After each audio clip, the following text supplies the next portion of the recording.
But then I got really worried, because what if the male screenwriter was trying to put down women and show what a woman shouldn't be by pointing fingers at her? All of a sudden the message of the film changed just because of the gender of the writer. And I wondered whether Pak Namok, the director of the film, was aware of that, whether she accepted directing the movie just because it was a chance for her to direct. This is something that I'm going to come back also later.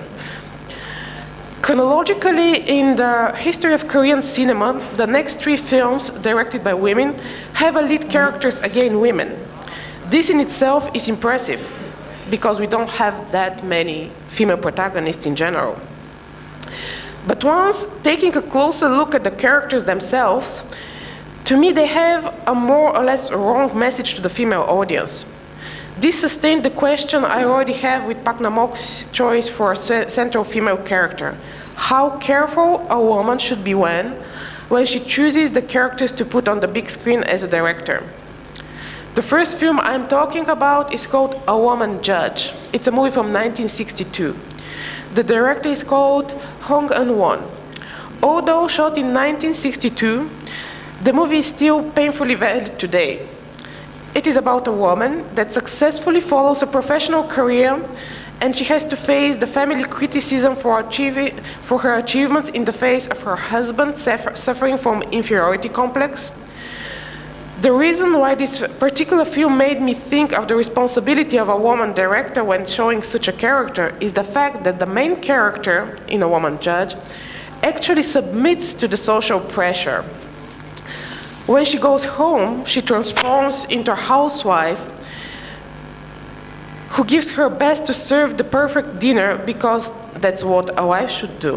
When her husband cheats, she forgives him because the reason for him cheating is her absence. All those moments give a false message that complies with social norms which put a woman in a subordinate position towards men. And considering this message comes from a female director, one comes to think, is it more valid because a woman is behind this message? Or is the director trying to make us angry by portraying such a character? And is she trying to make us stand against those prejudices? In another movie from the 60s, the 1965 film The Girl Raised as a Future Daughter-in-Law, I know it's a very long and strange name, by director Treani, the main character is a young woman who is sent to do the housework at a rich household and later become the wife of the family's only son. Depicted as a diligent and obedient, although joyful girl, the main character doesn't possess identity and her own will. She follows her mother's decision, her mother-in-law's decision. Again, this character's message complies with the society's image of a young girl that respects the elders and follows the rules of her time. But is it only of her time? It's quite interesting that the same director made a film later, which on the surface at least has a total opposite in terms of a lead female character. The name of the movie from 1967 is One-Sided Love of a Princess. It shows a proactive, bold, and adventurous female character. To some extent, actually it reminded me of the main character in The Widow. It follows the story of a princess. One day she and her court lady escape from the palace to look around the city, where during an accident, she is saved by a scholar. She falls in love with him and does everything in her power to win him for herself.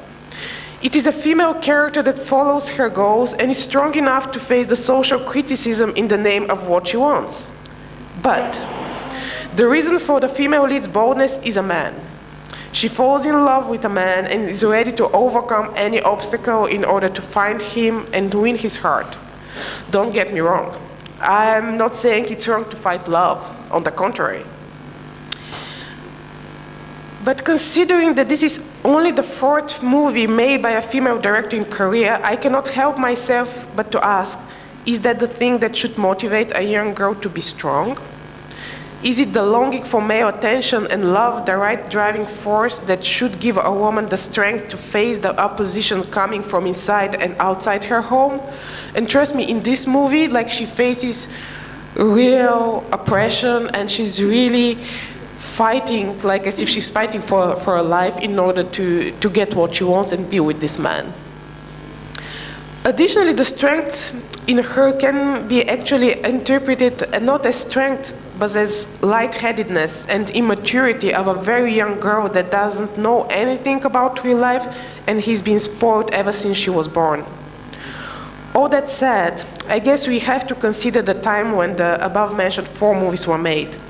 Considering them outside the context of the time won't give us the full picture. Considering the male-dominant and male-centered society in which those female directors used to live, one might think that the only way for them to be allowed to sit on the director's chair was by more or less complying with the social norms. Of course, it doesn't make it unnecessary or impossible to reflect on the impact of those films on the female audience. Has the director, probably the director has just directed the movies because they had a chance. After those classical works from the 50s and 60s with female protagonists, I would like to bring into the light a filmmaker that put on the table another aspect of the character's question.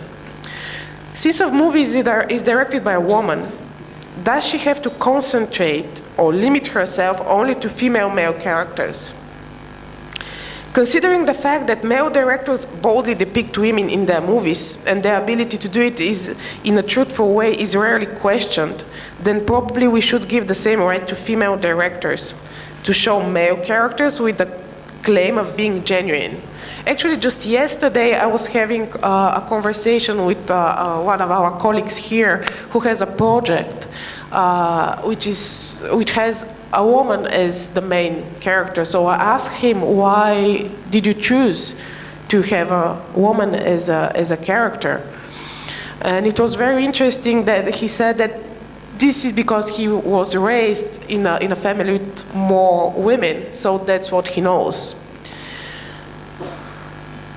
The director I am going to talk about now is called Im Sun Lee, and she has mainly male characters in her movies, actually. The first film that I'm going to talk about is one of the few ones that she has females as protagonists.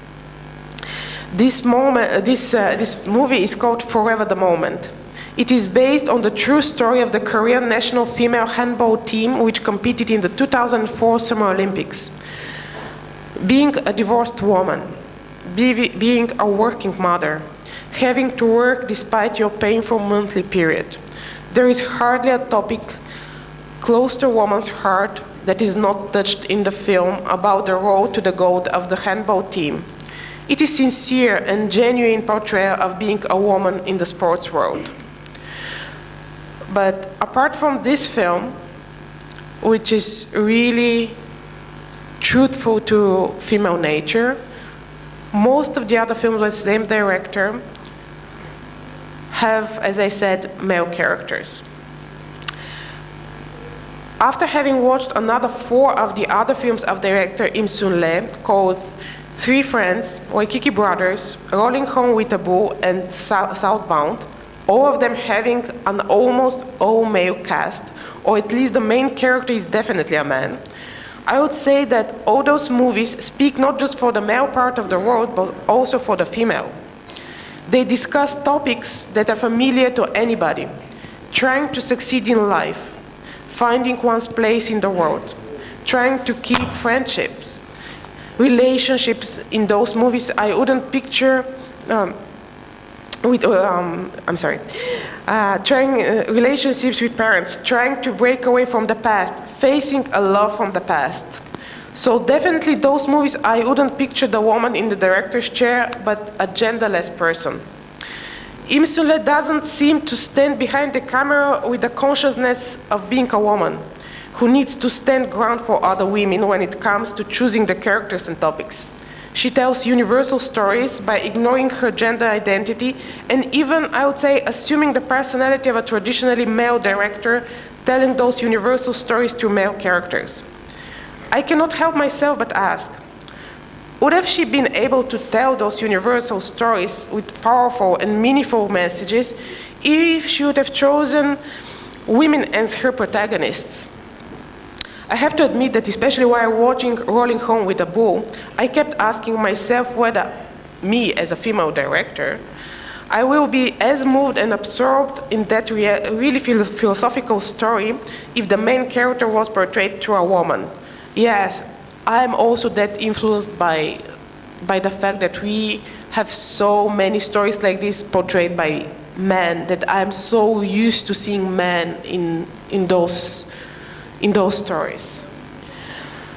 The movie follows unknown poet who, jaded by a series of failures in Seoul, returns to his hometown to help his elderly parents work their farm. A story that can be easily be told from a female perspective. So on one hand, here comes the social and industry pressure to tell stories through characters that will appeal to everybody, both women and men. And that, unfortunately, is much harder if the bearer of the message is female. And director Im Sun-le has more or less turned her back to her female identity by choosing to tell her stories in the socially acceptable way. On the other hand, we have to ask ourselves, is that a bad thing? Since still the universal message is brought on the big screen and it is strong enough to move the audience and make them think.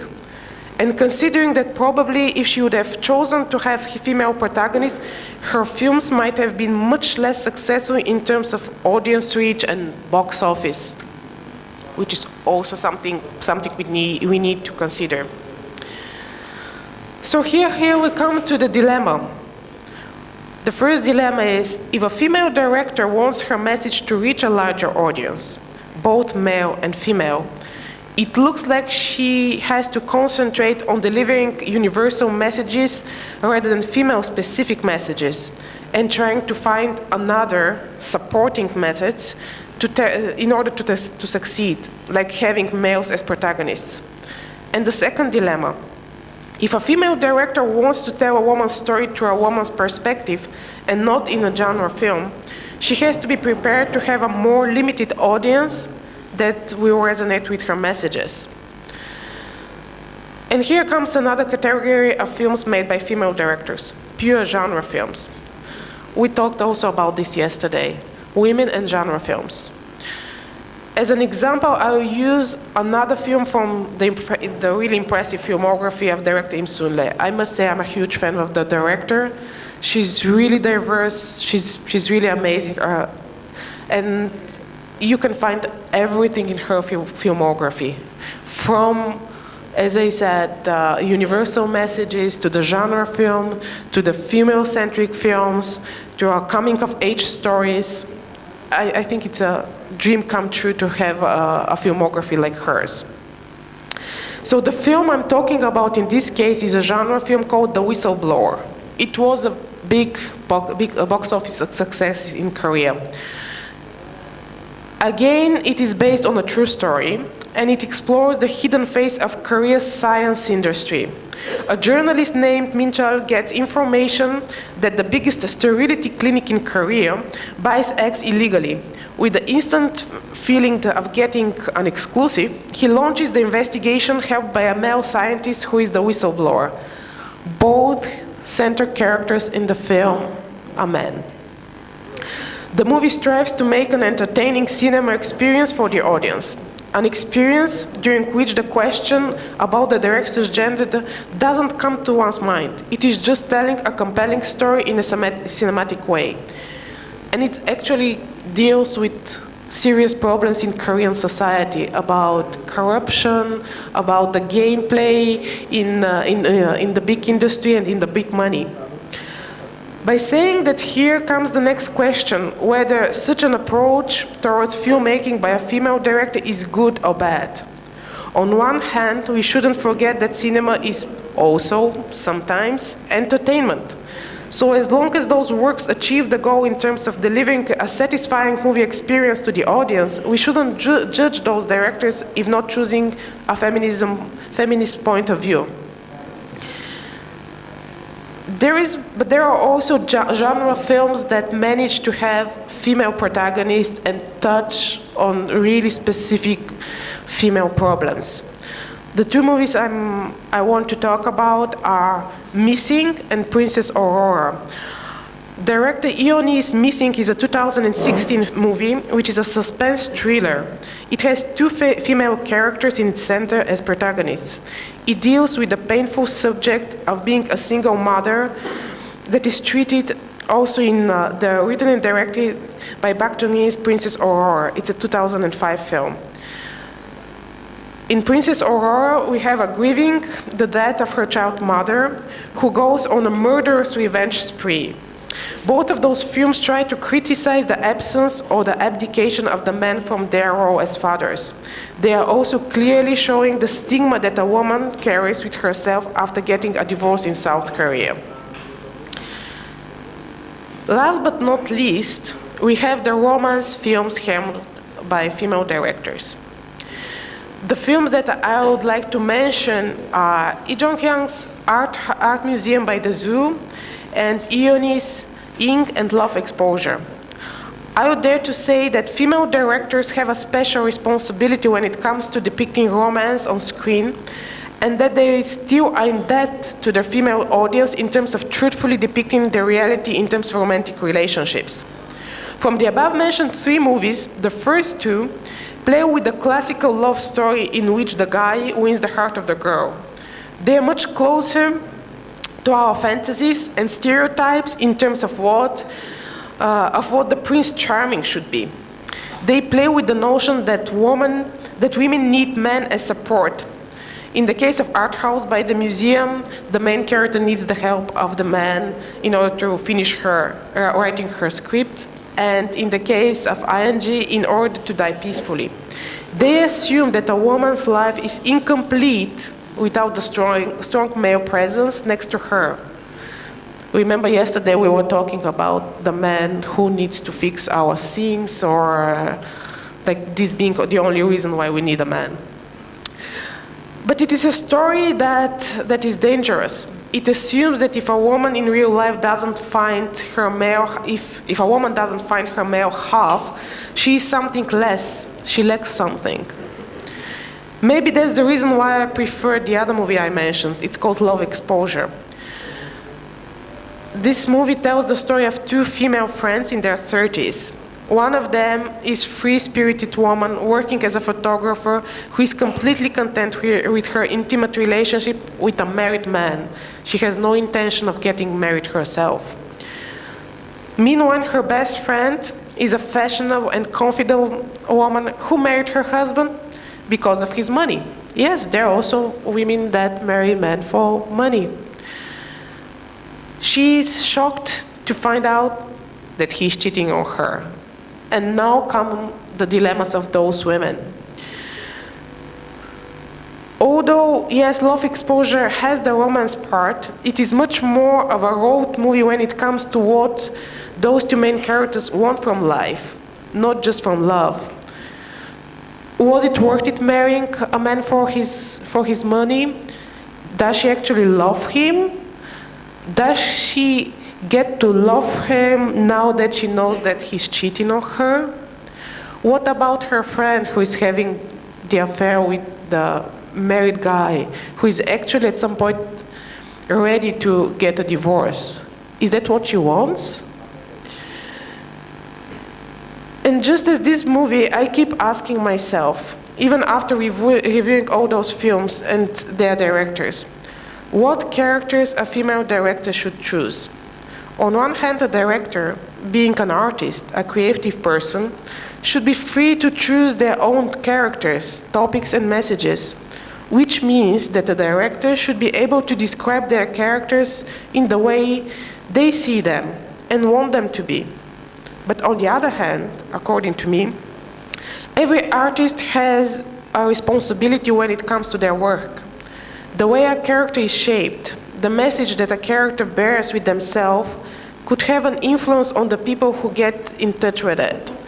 Art, media have a crucial role when it comes to shaping our society's stereotypes and opinions. A well-made piece of art, in our case, a well-made movie, can be a trendsetter in terms of the way we see specific people. A movie can change the world, can change stereotypes. Yesterday we were talking about changing people's life during the discussion with our colleague Evdokia. This said, this responsibility is not dependent on a person's gender.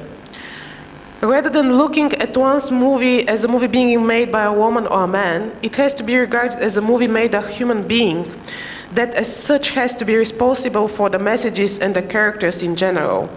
This means that also female directors, just as male directors, have to be able to take on the responsibility and stay behind what they are showing to their movies. But at the same time, unfortunately, still, being a female director is not the same as being a male director. As mentioned at the beginning of this study, the percentage of women sitting on the director's chair is so small that every time of having a female director, this is considered a phenomenon that should be mentioned. We say, wow, finally a woman got an Oscar for directing. Wow, finally a woman got an Oscar for screenwriting. Has she? Do we have actually a woman with an Oscar for screenwriting? No, right? So we're still waiting, and it's going to be like headlines, I'm sure of that. I still remember when we had Chloe Zhao and her Eternals, and everybody was discussing, can a woman direct such a blockbuster genre film? Or Wonder Woman. It wasn't considered as a genre movie, but a genre movie directed by a woman. Even The Matrix now, it's been also considered, like all the comments that I've been reading online, every time it is specified that it's been made by the director of her transitioning into a woman. And I would say that I really don't like this fact, but being a female director means one still should be more conscious about the characters we put on the big screen, about the story and the way we portray them. As a woman, we should be able to portray other women in a more accurate way, and we should be able to deliver those messages that are important to women. There are too many stereotypes of women imposed through female characters created by male directors. Of course, there are also many wonderful films made by men talking about women, don't get me wrong. Lastly, I would say that being successful in the tough business of filmmaking, because it is both tough and money-making business, let's not have any illusions about that, it is extremely hard, especially being a woman. And the filmmaking business, just as any other type of business, has rules. Lots of them impose creating film that either exclude female characters completely or putting them to supporting roles. In terms of subjects, the most popular ones also exclude female problems. Does this lead into the conclusions that in order to break through, a female director has to follow the mainstream? So that maybe after breaking through, it might be easier for her to change the stereotypes or be allowed to make other films? Should we make a compromise with our own beliefs and the things that we want to talk about in order to get the fame and the success and the access to more budget so that we can make the films that we want? And how can we deal with our consciousness after that?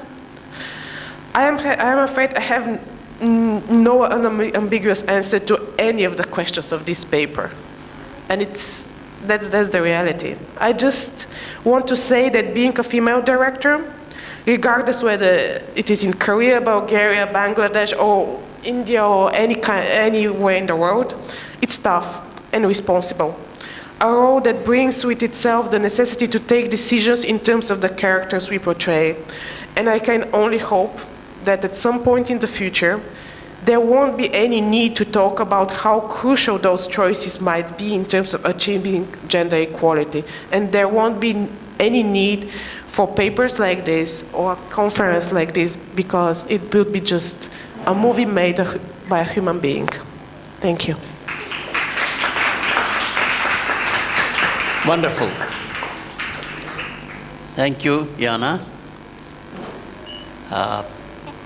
We will definitely discuss some vital points, some vital questions later.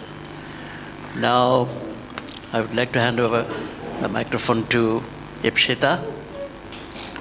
She is from India, Kolkata, and let's see what her reaction is. Ipshita. Thank you, sir. Thank you. Thank you, Jana, for the lovely presentation. It was a delight hearing you, for sure. So when I came across this topic, I was very inquisitive because I've never worked with gender as in my research, but I was very inquisitive, and I thought that let me take a quick research with one of my students, Raina Ghosh. So we discussed and we thought that let's just quickly find out about the female filmmakers of the Kolkata film industry. And number one, the mainstream, and so again, I was not looking at the non-mainstream indie films, but I was looking at the mainstream Bengali film industry. And to my surprise, there are only very few names which came up, and there's an interesting pattern in those names, and I would like to talk about it. So number one was Shiva Prasad Nondita Roy. They're very famous names in Bengali film industry, but whenever a name of Nondita Roy comes up, it's always along with Shiva Prasad. The same goes for so the same goes for the very famous Buddhadev Dasgupta's daughter, Sohini Dasgupta. But nonetheless, whenever the name of Sohini Dasgupta comes up, it's the same. It's the father's name which is there. Then we started looking at if there's at all any individual female filmmakers whose names are not attached to any men counterparts. And the only name which we kind of could come up with was Pritha Mukherjee. Now, I happen to know Pritha personally as well, so we quickly set up an interview with her. And the first question I happened to ask her is that, Pritha, we are going to Dhaka conference, International Film Festival, and it's just one question, and we're working on this thing. So can you just give me names of 3 of your contemporaries, but just that they should happen to be female? And she could not come up with one name. So that kind of, becomes very surprising. I know that the issue is not just pertinent to Bengali film industry. I mean, the ratio of female filmmakers is very skewed in Bombay film industry, which is a very big industry, but there are only a handful of names like Zoya Akhtar, like Meghna Gulzar, like Gauri Shinde, which kind of comes up with. But, the number which in Bengali film industry, which was 1, that was kind of, very, very starking. Now, in my conversation with Pritha, I'll just quickly 1 or 2 points which came up and which was very interesting. Number 1, I was talking about that the one film which you made, she only made till date 1 film and another feature film is coming up. So I said, can you tell me that what was the gender ratio in that film? So how many men were there? So she said there was a total crew of 70 members, among which I was the sole female. Apart from, there was a woman in the costume department, and there was 2 in makeup and hair. So it was approximately 4:70. That is the ratio she gave me. So I said, I'm not a filmmaker per se. So I was like, it'll be quite stark for me to work around 70 men who are belonging to the other gender. So how did you feel as a filmmaker? She said, Ipshita, it was kind of a little, at one point of time, yes, I was making my first film and I was very excited. But at the same point of time, the smaller things like when there was a pack up, no one came and asked me that, can we pack the film up? Instead, the cameraman who was just standing right beside me, so the assistant director came and asked the cameraman that shomoy hoye geche amra ki pack up kore debo, which means that can we pack up the film. Now this is the kind of issues which obviously women director, I mean in general, I'm just taking one case study, but I kind of I think all the filmmakers, women filmmakers face. So and when it comes to character, sorry if I'm taking too much time, I don't know. When it came to character and I kind of revisited her film, it's very interesting. So her film is about this famous, in Bengal, in both sides of Bengal, there's a tiff between Shashuri, that is the mother-in-law, and the daughter-in-law. So the film is around the tiff between mother-in-law and daughter-in-law, and there's a very interesting role of her. So the daughter-in-law decides to take the mother-in-law to a counselor, and the counselor is played by a very prominent Bengali film actress, Rituparna Sengupta. So it's a very short role, and she kind of navigates these two women and makes them understand that a woman should not be woman's enemy in the home sphere, right? So in terms of film, I find the film fascinating as well. But what was interesting, I asked Preetha that, Preetha, don't you want to make, your next film is again about women issues and so on and so forth, so don't you want to make something else? I was trying to think her degree film and so on and so forth. So she said, yes, absolutely, I want to make, I think she said, I don't know, action film or something of that sort. I said, then, okay, fine, I mean, that's very interesting, but let's start talking about the first degree film you made when you were in college with me, or let's talk about the first short documentary we saw of yours. And then quickly she started recounting all her work, and if I write a paper, we'll kind of recount all her work. All of them were around women issue. And the first short documentary she makes, I'm fascinated by that documentary, and I'll finish with just talking about the docu. It's called Where is the Woman's Home? So in the sense, especially in India and this part of the when we are not married, as in we, in the sense women are not married, they are basically under their parents' home. That's their mother's home or the parents' home. When we get married, it's the husband's home. So she, in her short documentary, asked the question that she just interviews random females, and she says, "Apnar bari konta?" And they say, "Amar shoshur bari eta, amar baper bari eta." She's like, "Apnar bari kothay?" Yeah, so that's the short documentary, and that's my small. Thank you. Wonderful reflections from Ipshita. Thank you. Now waiting for from Singapore. I'd like to hear your voice, Shi. Would you please? Yes, absolutely. Thank you so much, Ani. Thank you, Ipshita. And just one little bit of point, a positive note to start on, is that yes, a woman has won the Oscar for screenplay, which is Emerald Fennell for A Promising Woman, which is a rape revenge story. And this happened at the 93rd Oscars. And her speech was, I still get goosebumps when I think of her speech, and the fact that she's also directing the film, and she won it for the screenplay. So yes, a great start. I wear two hats. I wear a distributor hat, where as distributors of independent and mainstream films across the world, we have to watch at least sometimes 3 films a day. It's an interesting trend that, and many a times I don't, and it's not that I can't, I don't stop myself watching a film thinking, is it just a woman director, or is the editor a woman too? Is the DOP a woman too?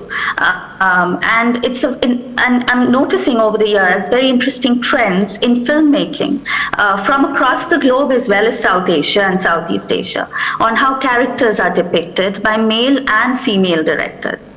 And then when I reach the end credits or even at the opening credits, I'm very careful to notice as a woman how many women are in the crew and important positions in the crew.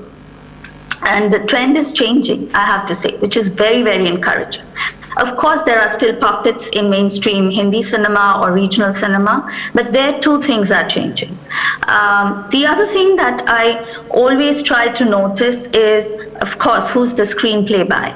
And one film that I'd like to talk about, two films specifically, with two ends of the spectrum. One is, which I was very, very honored and privileged to distribute, was A Fantastic Woman, the Chilean film which won the Academies for Best Foreign Language.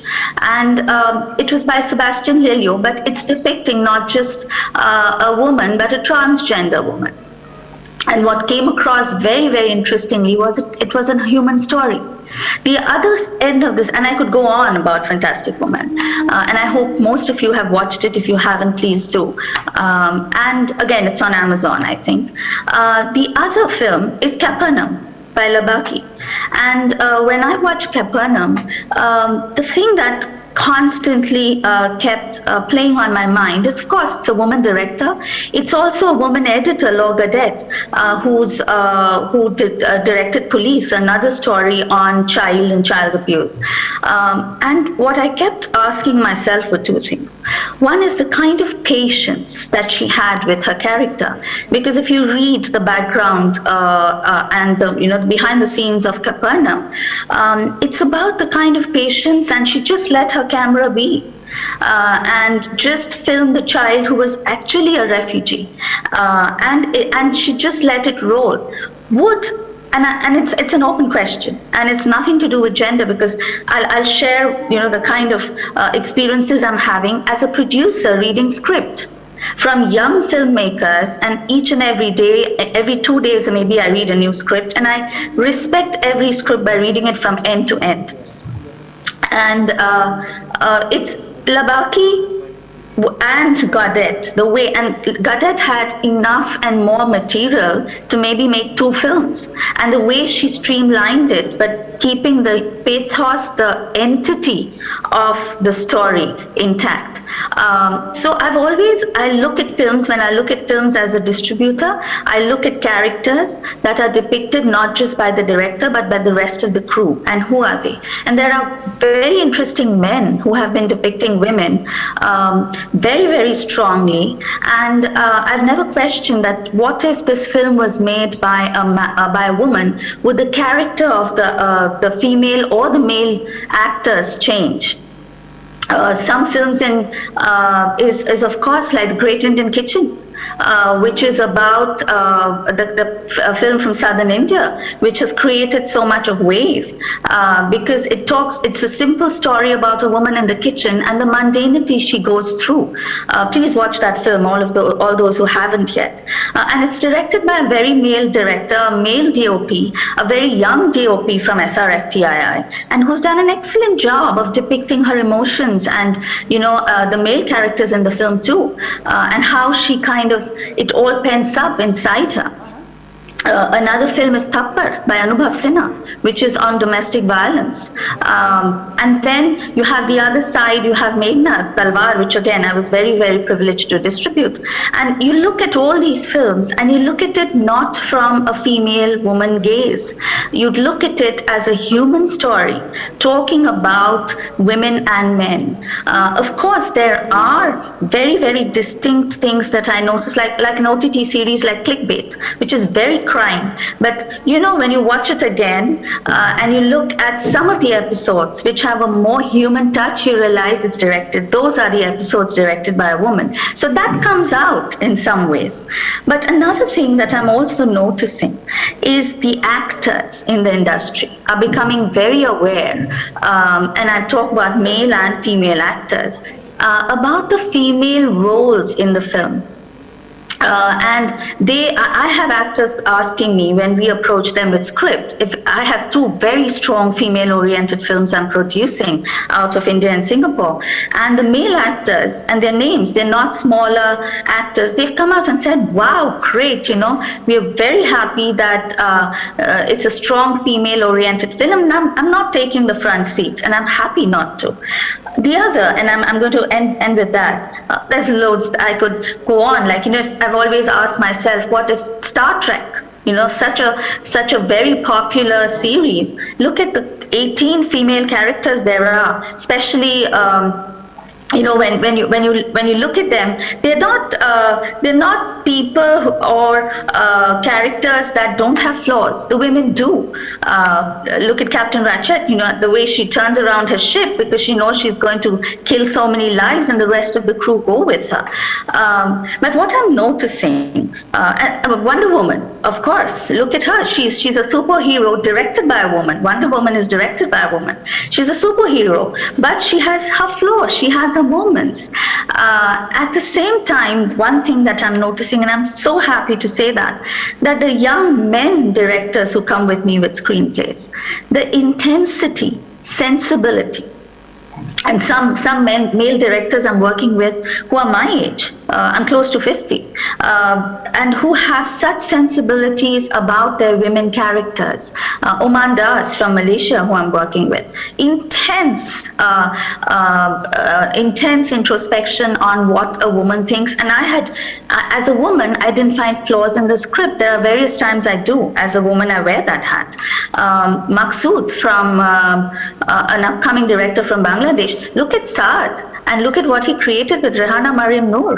And you have a male producer, Jeremy Chua, who's a great friend of mine from Singapore, who produced a film that is so woman-centric. And then I have the privilege of working with Tathagat Ghosh from Calcutta, and his intensity and his short films about the women. Proshun Chatterjee, Dostoji, look at his characters that he's created. So I think what's happening is the audience is also evolving. They know what they expect from the women characters, and that's where I wear my commercial distributor hat to say, this is what is happening, and I'm seeing a change in audience sensibilities. At the same time, the directors who are writing are becoming more aware of what are the human stories and what are the gender tropes. They are way more sensitive, they're way more intense, they're way more aware when writing their characters. So yeah, thank you.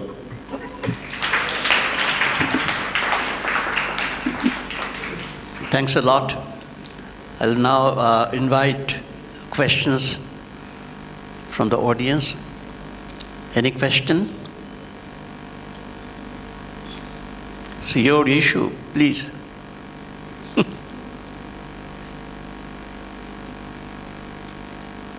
Okay then. I must thank Yana, Ipshita, and Saoirse. And I was rejuvenated by the keynote paper and also brief discussions they made on various issues. I will definitely read out, if she allows me, her writing. I'm afraid I have no unambiguous answer to the question that I just want to say that being a female director, regardless whether it is in Korea, Bulgaria, or any other corner of the world, is tough and a responsible role. A role that brings with itself the necessity to make decisions in terms of characters one portrays. And I can only hope that at some point of future, there won't be any need to talk about how crucial those choices. The word I picked from here is the word choice. That's very important in terms of achieving gender equality. Choice is very important. Here, If I say it's a red flower, the flower is there, I made my choice. Then I choose the pen, choice is made. Now I juxtapose to convey a message, convey something. That's very theoretical, but that's how it works. Freedom is choice. Yes, freedom. So, to make a choice, one has to be very cautious. In his or her subconscious, that should work. And festivals like this, seminars like this, my field, my area of filmmaking, preparedness is very important. And probably from this seminar, I'll definitely get one who will start thinking, make her choice to make a film. It's difficult, I know. You have already told about the producer, the so-called producers, or those who finance the projects. That's a tragic part. It's same with me, same with you. There's no difference. I didn't get money to make my second film my choice. No. After Guddi, I couldn't make. Guddi was my choice. I made the film with my money. I sold my wife's ornament, gold, and I could never recover it.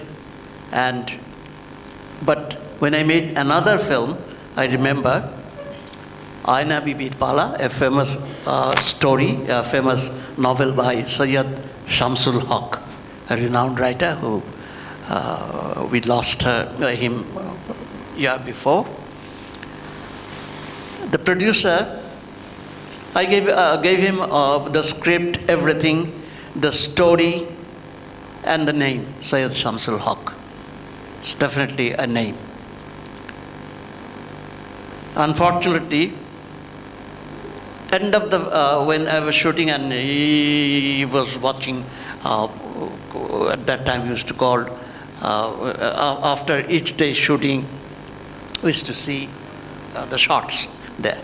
He proposed to me, please, one thing, Hawk, Mr. Hawk, or you sent your main character, the female character, to a brothel. She was rescued by a person there at the brothel. No. If you send your main character to brothel, it will be an insult, and no one will see this film. A Naika, a star, cannot go to a brothel.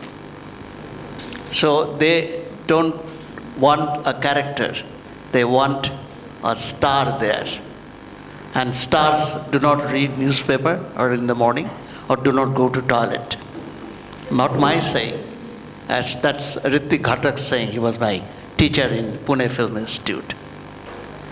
So, I have one more point he has very pertinently raised. We should be making films. Why not? After 2001 Space Odyssey, the Star Child. What is the gender of Star Child? Do you know? Do you? I don't know. But it's there. It's there. So, probably there is a stagnation. There is after 2001, it is 2022. But what difference? What is the difference? The Star Child is he or she or it is there in our films? No, very difficult. I know. I was very closely, intently watching Fatima's film, Maria, and Bridge, your film, and trying to guess from the kind of distant echo what's going on in our industry. That was my question. Anyway, wonderful participation.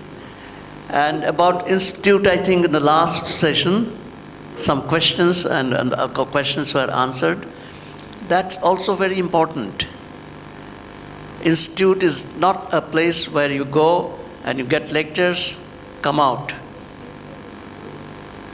It should have a platform, progressive platform, not just the left mass politics, no, not that. A progressive attitude should grow. I remember in Pune, Ghatak used to come and kick our doors dead of night, abusing us, vigorously abusing us. Filmmakers do not sleep, come out.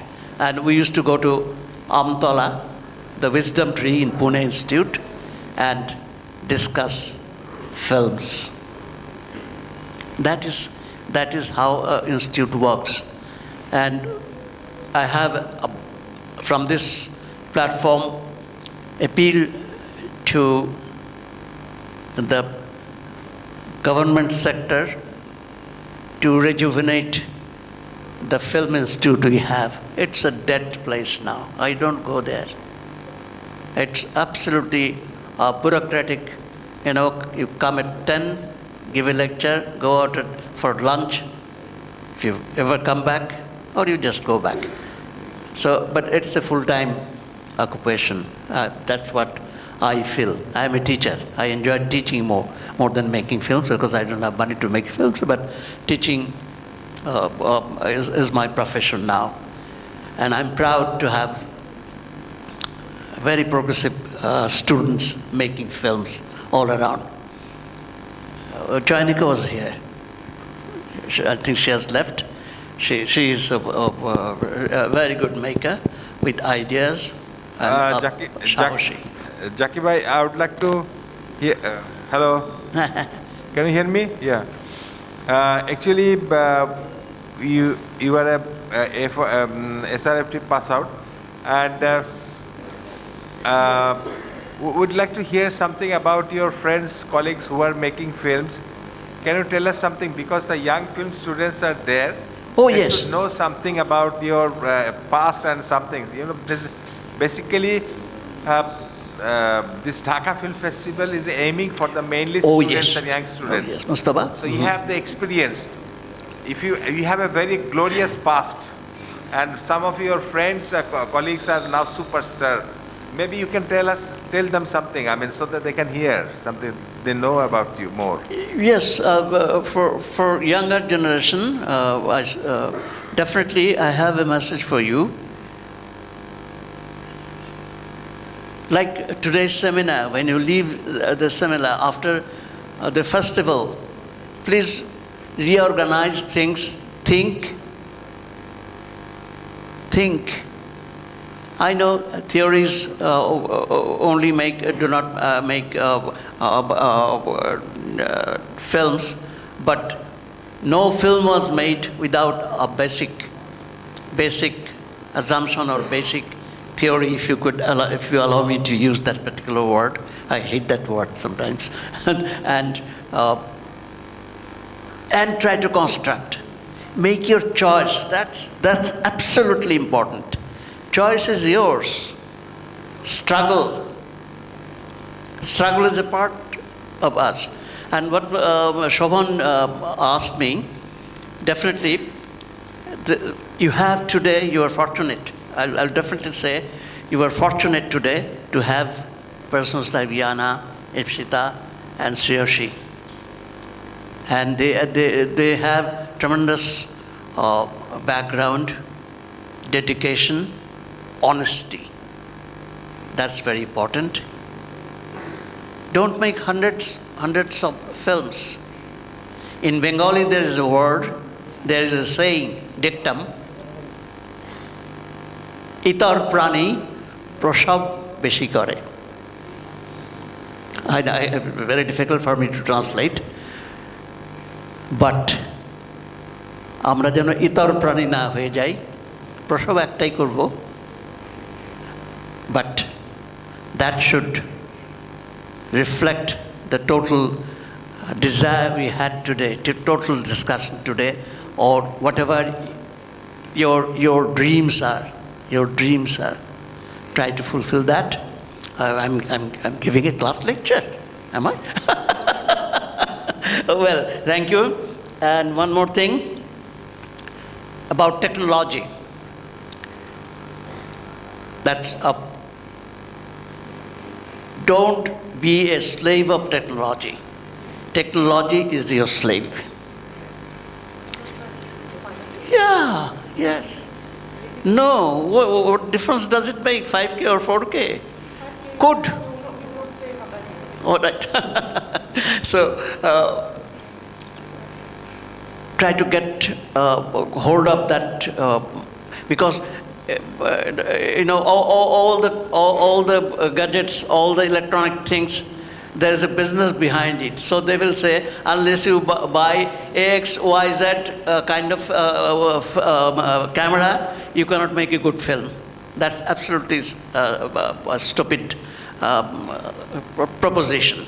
So just forget. Satyajit Ray made his Pather Pachali ekta bhanga camera diye. It was a broken camera.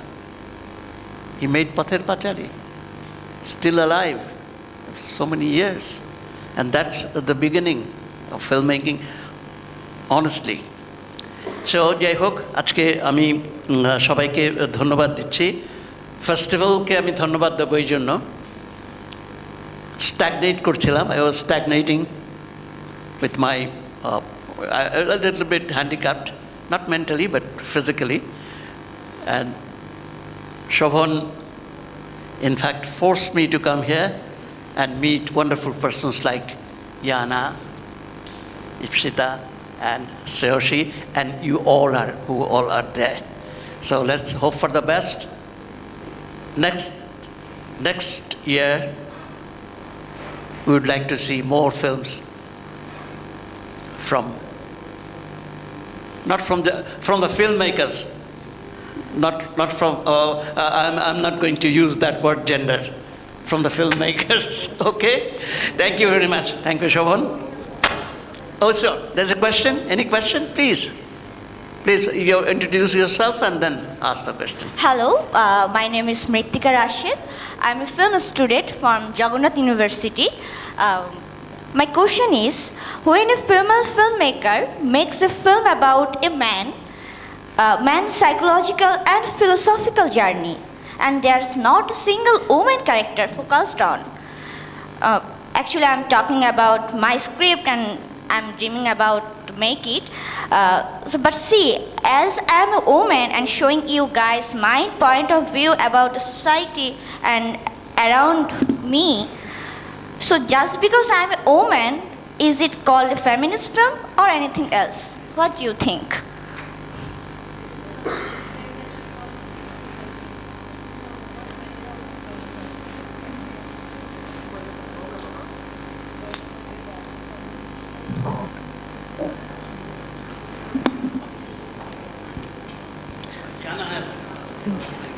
If it's a story that is close to your heart, that's what I think. If it is a story that you believe in, nobody should question whether you have the right or not. Like, this is what we are talking about. Because we are not questioning all those men directors that make those wonderful films with wonderful female characters. We don't think about the fact that they are men. Why should we then think about you being a girl making a movie about a boy? I think that's the thing that we should try and stop. So, to me, as long as it is a story that you know, that is a story from your heart, that's enough. Me personally, I also have a story in which it talks about two brothers. I don't know why. Like, the story, like the message is so close to myself. It's also a little bit connected to my own life, but just the story came up in my head with those two guys. I can't do anything. Like, my producer told me, why not try and change it into like girls? And I can't write it. And I think that if it was the opposite situation, the producer wouldn't have asked the same question to a guy to change it. So just go ahead, girl. Thank you, Yana. Any questions? Siobhan? Guti Feli? Okay, so let me wrap up. Thanking you again, everybody. Probably the lunch is ready, isn't it?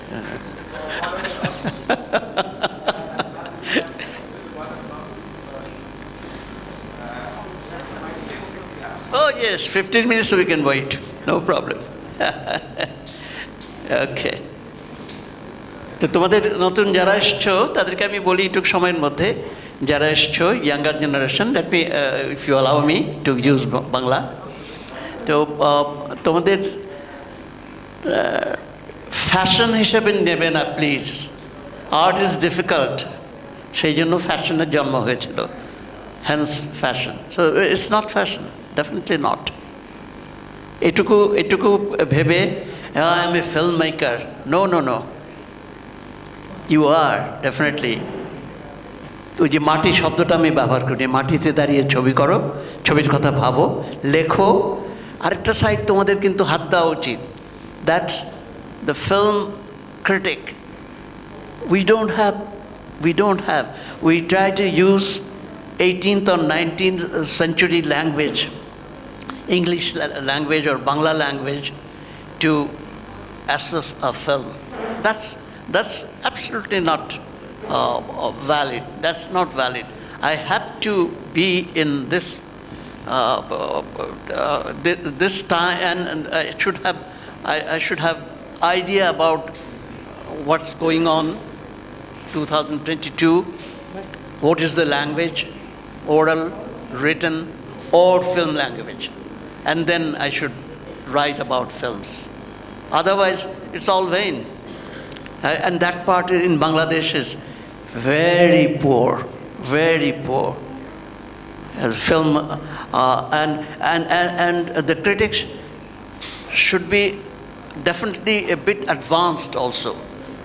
A maker, if I'm a maker, if she is a critic, she should be definitely advanced a little more so that he or she can look at me from this angle, particular angle. Or at least same at level. That is also very important. We very much lack. That particular side is very poor. I try to persuade my students with pen, stronger pen. I still try and trying to groom also some. And as I am handicapped, I am writing. Still writing, not making just one film or two telefilms we call in Bangladesh. We're making, but I'm writing, trying to write whatever knowledge I have. আর একটা কথা তোমাদের আমি বলবো, since we have time, 10 minutes more time. Nasiruddin Shah was my batchmate. You know Nasiruddin Shah of Bombay industry, or a great actor. He was a Badamwala in his first film in Pune Film Institute. As a student from the direction course, I had to make a film first with 16 millimeter, expose it myself, camera myself, editing, everything. And the actors and actresses are from my batch. So Nasir was Badamwala. Nasiruddin Shah was Badamwala. So we had a lot of conferences before shoots. The day before shoots, he was shouting. You have been to FTIA, there's a slope. And shouting, hey Sayyad, he used to call me Sayyad. Hey Sayyad. You didn't tell me. I mean, why? We met. We discussed things in the conference. So, no. I am a Badamwala, Mompali. Mompali, Mompali. Groundnut, or could be, yeah, groundnut. Am I from Bombay, from Delhi or Calcutta, or from Orissa? A vital question asked by a acting course student, Nasiruddin Shah. And I am a director, but I have never asked this question. So I am a full he is not. So try to get things from the other part. Don't think that you are all in all. It's a corporate art. Yes, directors, ideas, everything will be there, but ultimately it's a corporate art. The person who is with the light, with the camera, with light and everything, they all are a part of it. They all are a part of it. Okay? No more. He's not going to pay me for lectures. Will you? It's okay, thank you. And think, no. Okay, thank you, Jana. Yes. Come to Bangladesh So we have a lunch break now. Hello. Lunch will be served at 1 o'clock. And Seriously, তোমার সঙ্গে যোগাযোগ হবে। We'll at 2 o'clock our next session will be start. Thank you.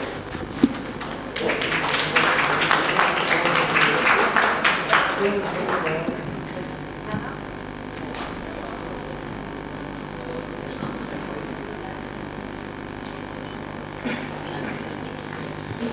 you mind us, the three of us, taking a picture or you going to? Recording stopped.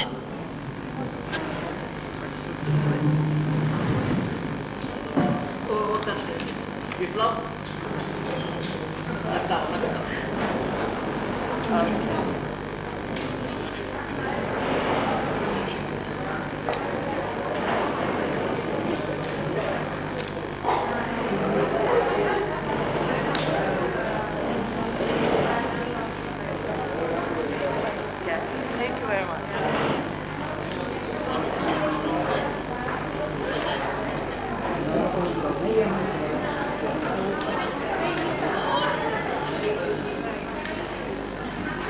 A happy amalgamation of two sides where you are raising money yourself and also getting some support is probably slightly better. I hear a question. Yes, student. Yes, sorry. Miral wants to say something. I just to be I don't know if it's a clarification or clarify or just say a word about it. My presentation was just an overview about what is existing in Europe, and it wasn't like, Europe has money and want to distribute it or whatever. I don't want, and I feel that some of you just to get it like that. It doesn't mean like that. I just think that there is a bridge, and there is a bridge of networking, and there is a bridge of growing together. There is a bridge of you can teach us something or give us something, then we can evolve by your expertise or by your view, and we can give you something. This is just a perspective of what is existing. It doesn't mean that there is a kind of we're coming and we're saying that. This doesn't mean that, and I hope that you do not feel that way, because it was mostly that what is Europe is offering and what European institutions or organizations or already existing prices and helps is on place. That is just a presentation, and and it's up to you if you like to know more or not. And it was just a presentation. Oh no, definitely. I think we all like to know more, and I think Naima said it very nicely at the very beginning that in the current world situation, the whole world is looking up to Europe to lead in, setting the law or be it human rights, being gender equality. There is this expectation and a responsibility, I would say, like an open wide thing. Please, your question. Hello. Yes. I'm Jayad bin Ashrafim from Jagannath University, Department of Film and Television. First of all, I'm apologizing for my mistake, because I know it's a conference between women and gender equality, but I want to ask you that trans characters in media typically appear as either victims or villains or only a backsider. From society to media, trans people are portrayed in these different types of example by us. This misconception about trans people isn't also a gender inequality? Yeah, this is definitely a diversity question. Yes. Definitely it is. And thank you very much for this question. And it could be not only a question, it could be only a statement, because it's the case. And that is why it's not only women's rights, it's women's rights and LGBT rights in the same time, and going through an overall human rights. That's why we are mostly focusing on that in our discussions throughout these 2 days. I think I wasn't alone. I think all of the wonderful panelists and speakers who came to this stage was all aware about, we are not only talking about women, of course we are talking about this because it is the name of our conferences, but in overall, we also talked about, transgender identity. It is something very important, and as soon as we get to this point of, discrimination, either it is in cinema or either in the real life, we should fight, and that is again very important to have laws to protect. I think, I'm sorry to be boring with this, but I think it's very important to have laws to protect. For example, the Council of Europe have what we call the Istanbul Convention to protect against violence against women, LGBTs, and children. I think, thank you. Just on a positive note, our bank application, opening forms, bank account, it states as male, female, and other. Okay, so, and not only that, in Bangladesh government now recognizes transgender as citizens of Bangladesh and with equal opportunity. And this is a huge thing which I think this community should just go and grab and say, okay, we're here.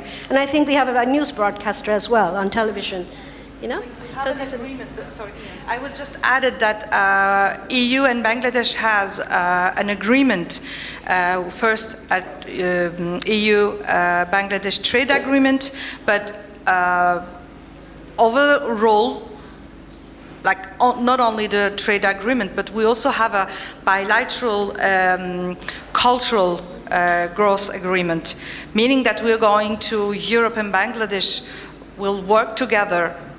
And in this case, there is some criteria from both sides to be fulfilled to have a best of this deal for all of us. And in this, we are also talking about the human rights. We are also talking about, how we can grow our cultural exchange, educational exchange with some Erasmus or some other Socrates programs where Bengali, your student can come to Europe to study, or some European to be sent to Bangladesh to study. This is exchange programs. So this is an exchange program, but we have this not only in educational or cultural fields, but and economical fields, but it's going to grow our ties. Thank you very much. We're, I think, coming to an end because the next session where the declaration will be given will be there very soon. I see a raised hand. Please, can you bring the microphone? Thank you. Please give your name and... Hello, my name is Shonga Scholasticare. I am studying in film from Jatiyo Kobi Kazi Nazrul Islam University, and I'm in masters now. And I'm the only person in my community. I'm studying in film. Person means I'm the only woman, and I'm studying in film. And I want to work with indigenous people and indigenous women. So I want to know about indigenous women in cinema. And I'm expecting if next year, indigenous women in cinema session will, and I'm expecting that. Yeah, our festival director can answer that. Yeah.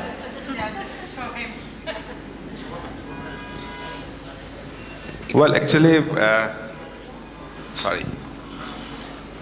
We tried. Sometimes we try to find many kinds of films from all over the world, and from Australia we did indigenous film. At least 2-3 films session was there few years back. But of course, if there's a source, if there's a lot of films, we can make a one segment. This year we had the wide angle segment. Do you know that the first time we did, because one Bangladeshi filmmaker who lives in Germany. He made some wonderful documentaries, but he was not that much focused, which is supposed to be get. So we thought that maybe this is the right platform to introduce some young people or middle-aged people or old people who didn't get that much of corrections or not get the focused. So that was the idea. But why not with the indigenous film sessions for the next year? We can think about it. If you have any idea, share with me, have a cup of coffee with me. Of course you can do it. Thank you. Thank you. And, we are revisiting many of our older films and ideas, so it is difficult to mention something without re-watching it. But in Bangladesh, there is a feature film, national award-winning feature film called Megher Onek Rong, where ethnic identity, which is a non-Bengali, was the main protagonist, and actually the whole what is it called? The problem in the film is through that because she was not a Bengali woman, she's from one of the other identities, and the non-acceptance of that by the mainstream society and all that. But it was Harunur Rashid, Megher Onek Rong, and it won the national award. Yes, but the point is we have to watch the film again, because from today's point of view, it may look politically insensitive. You know what I mean? At that point, it was like a groundbreaking film, but maybe not now. So we are coming to an end of this session. If there was anybody who wanted to say something, this is the last chance. But I'm sure the discussion will continue before and after that, and we have many days of the festival left over. These points are very relevant, very current, very now. So we have to keep this conversation going. I again thank Dhaka International Film Festival for organizing this seminar consistently and finding ideas from the floor about what the topics. And thank you again, Miral, for very thoroughly researched, and you obviously have all the information in your hands that you shared with us today.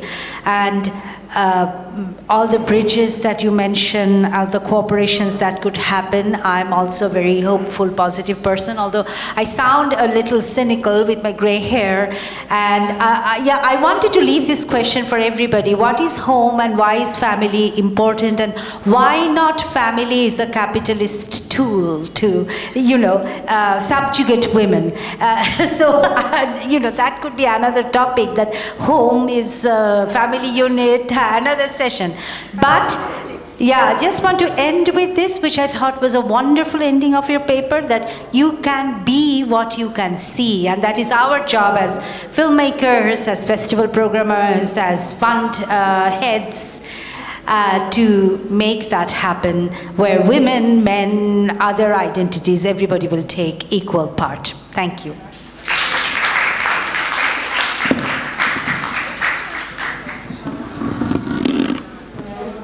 Well, actually, this is the end of the session for the keynote papers, but please wait for half an hour. There's a coffee break. Then it will be the declaration. Today, we are going to have one more final session. It's a roundup with the declaration of the festival. Let me tell you something. Next 21st Film Festival will be held from 14 to 22 January 2023, and the 9th Omnium Cinema Conference will be held 15 and 16 January 2023. So please keep booked your calendar for next edition of festival and the Omnium Cinema Conference. And anyone wants to contribute their article for the next session, contact me as early as possible. If I got the article, I'll book you. I need 6 articles, so first 6 article will be the final. So Fatima Amin is there? She left. Okay. From Bangladesh, she said she's going to contribute the next article. So next, see. And from the international, I need 5 articles, one from Bangladesh. At least we want that someone from Bangladesh wants to contribute something. So maybe we can wait for more half an hour. Meral and others is going to say, yeah. Can we have 5 minutes? If you are okay, can I have 5 minutes before going to the next? Is it possible? Please, please, please. No, not talking, just 5 minutes of break for. Okay. Half an hour. We said half an hour break. For the coffee break, yeah.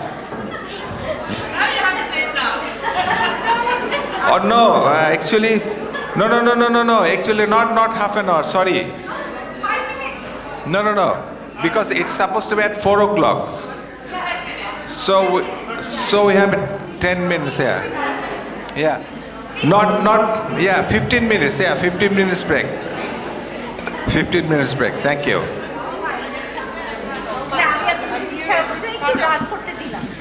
Thank you. That's because you're the expert. I'm very, very happy and I was very happy that you mentioned all this dimension where... Upstairs, don't worry.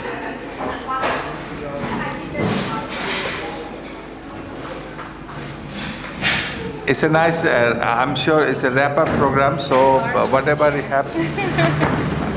I'm asking your attention, you please come forward a little bit.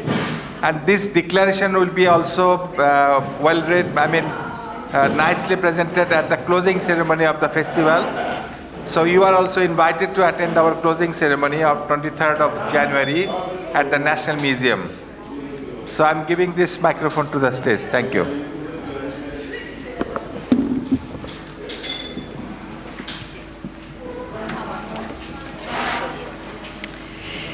Ladies and gentlemen, dear friends of this incredible festival, and last but not least, dear student and aspiring filmmakers, I know that you are tired to see me here in this platform, but it's going to be the last for today and for this session of the 8th Dhaka International Conference on Women. The 8th Dhaka International Conference on Women was an extraordinary experience for me, and we are going to now finalize our 2 days of hard work, our brainstorming together, our sharing moments, our discussions by our final declaration will be, of course, be presented at the ceremony, closing ceremony, but we wanted to at least put some, words on the final declaration, which is coming up and would be, of course, displayed on the Dhaka International Film Festival social media and international on the pages, web pages. The 8th Dhaka International Conference on Women in Cinema gathered to established filmmakers and artists, prominent academics and professionals, as well as young hopes of Bangladeshi cinema over the 2 days of the 20th Dhaka International Film Festival. In just 2 days, we touched upon important challenges and incredible discussions in the global and local voices. By covering important topics such as new generation of Turkish filmmaker director by Oya, political empowerment of women in films, safeguarding human rights, feminist stories told by men's, by women's, characters depicted by female directors. We can also the EU's. We can agree that women equality when it comes to the cinema is indeed a challenge, shared by many countries worldwide, not just Bangladesh or South Asia. With certain cultural variation and differences taken into the account, it is visible that we share these challenges across borders, and yet rarely we are taking joint action together. We face gender inequality on many levels in all stages of filmmaking, in front and behind the camera, but also when it comes to supporting and even funding female talent.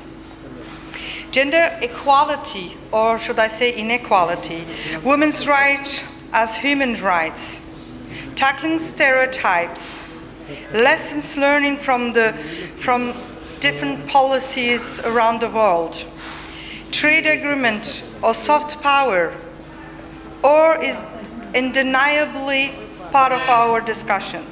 Over these 2 days, we have seen challenges brought by gender inequalities. At the end of the day, gender inequalities does not just impact women, it impacts society as a whole, and then it impacts the world in general. Gender inequality impacts all spheres of our lives, from families, groups, institutions, onwards. Film as part of the artistic but also mass media world reflects this. This is why what we can see is what we can be. Through all our discussion, we have seen the passion, the will, the ideas and acknowledgement of responsibility to take in actions. We all agree, and I hope that you too with us, on one thing: women's voice of the cinema should be and will be heard.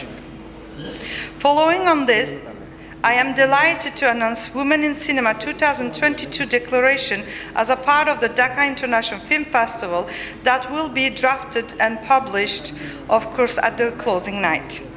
By according the power of united international effort, expertise and passion for achieving gender equality through this declaration, we put our hopes that this one paper document could be a start of many greater equality-oriented stories by all of us united.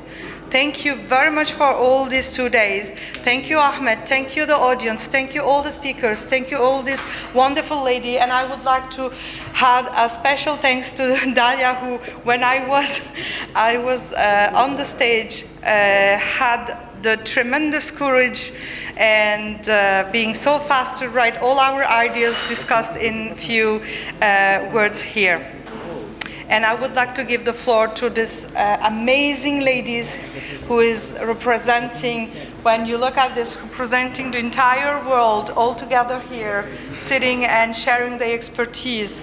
I am very humble and grateful to be in this panel with you and these 2 days of wonderful sharing thought and ideas. And I would like, if you allow me, to start directly with you, if you want to share your final ideas or some words. Thank you very much, Meral. It has been, of course, an amazing experience. And thank you for coming to Bangladesh with your fantastic paper and all other discussions. And from my side, specifically as a filmmaker, producer from Bangladesh, I would say that, of course, it is our job to tell our story, but come to Bangladesh. Those you who have come again and meet the women of Bangladesh. We're strong and resilient and artistic and have a long history of working in really difficult situations, and we really believe that the women from Bangladesh will tell their stories, and you are the people who will take it to the whole world. But we all have to work shoulder to shoulder. Thank you for being here. Thank you. I would start by thanking, a big thank you to Shobhanda, as I have learned, that's what you're called here. Thank you so much for inviting me. I feel very privileged to be in a conference of this sort, not only to be in this, in the chair, but also the informal discussions we had.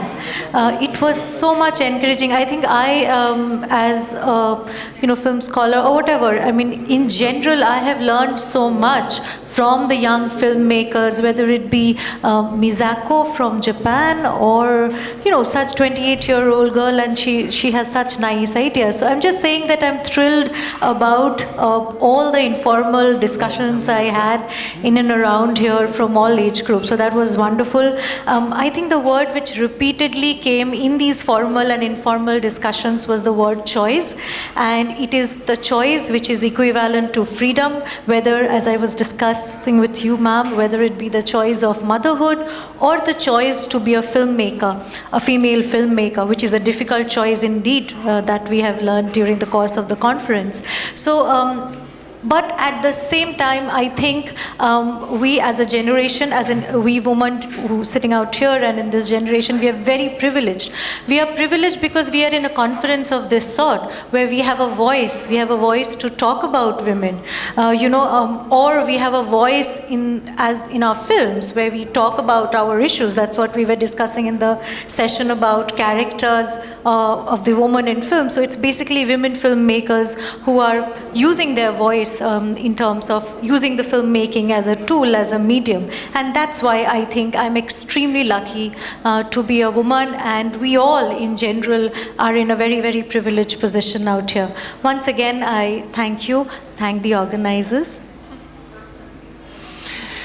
Yes, and I will join you in thanking Dhaka International Film Festival for having us coming all the way here to Dhaka. It's so learningful, and I'm so humble and impressed by the stories and what you can manage to do here. I love the slogan of the festival, which is a better film, better audience, and better society. And when I was here the first time in 2014, that was what really drew me, because I thought that this is so amazing. Film has this power to actually unite people, but to put things on agenda in a very, very powerful way. So I am so grateful for being here in Bangladesh and meeting all the people here and discussing and having all this exciting conversation, because I learned so much. And I will bring this back to my home and take it as my growth. Wonderful. Listening to all the beautiful discussions and the passion that was visible from comments, questions, answers, and exchange thoughts, I can conclude one thing: when women gather together and the men who support women, magic can happen. And it was visible, I believe, also for all this conference, but also this festival. And thanks to Ahmed and all who support this festival, ideas like this are possible, and they live.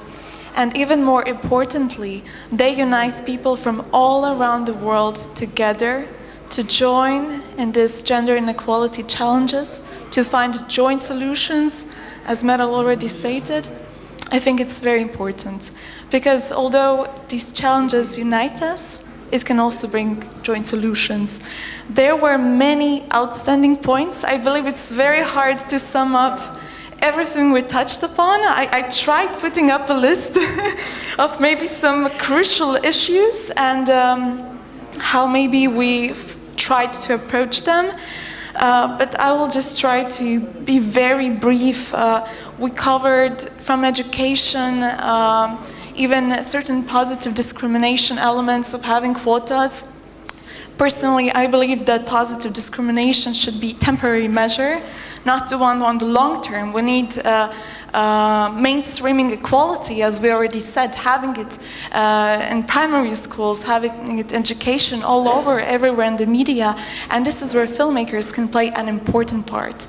And this is also our duty as well, as our films, as stated before, are a powerful tool for changing lives. Not only for the better, but for the worst. Therefore, it is our responsibility. And of course, we have the situation of having higher percentage of female students, but not having a lot of them when it comes to the real work, the real industry. Therefore, the glass ceiling is still alive. It is still there. And what we have also to notice, to touch upon, Merals and Zora, before we go out there to change society, we have to focus on ourselves. We have to start from us as women. We have to understand that we deserve our place in a society, to be equal to others, and then try to impact that. And of course, we should be there for each other. Women in women's circle together can create magical things. And I believe that we should stand up for each other, show the example to the world that we can achieve through joint initiatives and actions many wonderful things, not just for women, but for the whole diversity out there, and actually set up an example. Yes, because all of this cannot change only the position of women in cinema, but in the society per se. I would like to conclude with this, and thank you all once again. I think we can be a part of a much greater story together. Thank you all of you. United and connected, we can learn together, share together, network together, and especially grow together. I think this is the way we should finish, saying that if we achieve all this, that will be a better life, just better life. Thank you very much.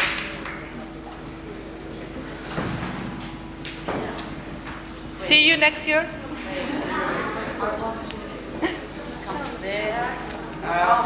Better is stay. We'll take a picture.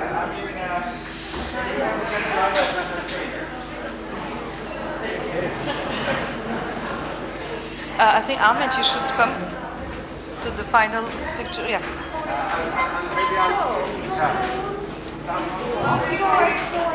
And behind where we stand.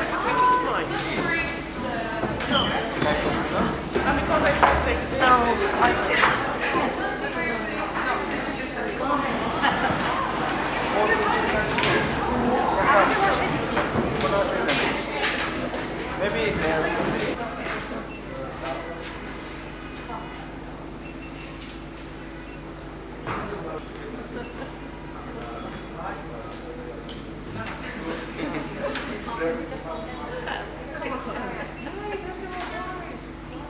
This is for the Facebook picture.